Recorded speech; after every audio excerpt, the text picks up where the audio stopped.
tremu. Nekad vrlo popularan televizijski voditelj Siniša Cmrk izdao je svoju prvu knjigu.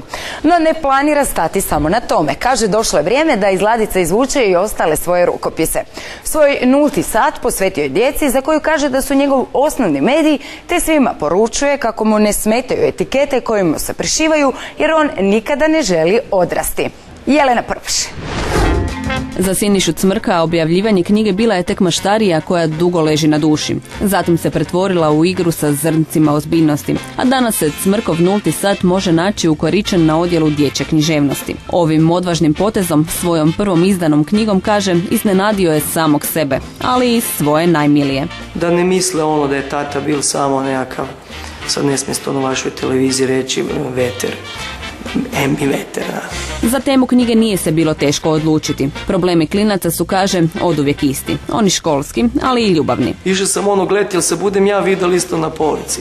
Glupo, tašto i bez veze. Uzeo sam knjigu u ruke, bilo mi je toplo, u rukama, oko srca i nekako mi se čini da sam uspio prijeći taj most između vlastite egotripije i nekakve potrebe da poručim nešto ili kažem. Ne samo da je nešto javno rekao i to otisnuo na bijeli papir, već su glavni junaci njegove knjižice i oživjeli. Naime, Cmrk je oformio RBB band, baš poput onog u svojoj, kako je tepa, črčkariji. Zovem se Jonatan i u bendu me zovu Pričica.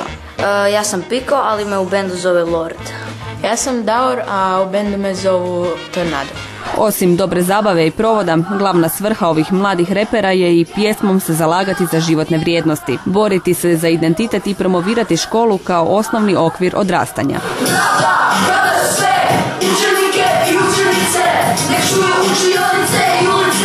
Sada kada se okuražio, Cmrk planira iz svojih ladica izvući i neka druga djela.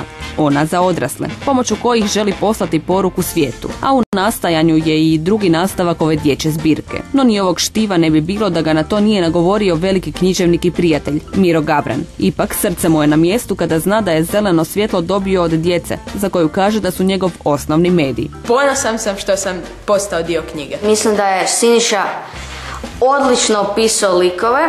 Djeca su onda stalno, pa i moje milo djetešce, malo Tilija, su mi zapravo ogledalo da li sam odrastao ili nisam. I čim vidim da se mijenjam, da im počinjem popovati i glumiti odrasloga, odmah je come back to back. Kao da je izvukao radnju iz nas, kao da je znao kaj se događa zapravo u školi, jer je dosta toga slično onome kaj se zapravo događa. Neću odrasti, glupo je odrastati. Ozbiljnost od dijela i titule su uvjetovane, a ne humanizirane, što ga je djelomično i dovelo do ideje da se na svakom kalendaru treba naći i svjetski dan optimizma. Vjerujem da je optimizam nešto što je imanentno s čim se čovjek rađa i s time i umire, a ono sve između je, ajmo tako reći, programirano, uvjetovano i nastoji čovjeka umanjiti kako bi ga se i njegovu ljudskost, kako bi ga se kontroliralo socijalno. Ja mislim da zbog toga svijetu treba dan optimizma, za mene to svaki dan, ali hajmo početi iz Hrvatske 15. rujna. Kako kaže Cmrk, takve poruke popravljaju svijet,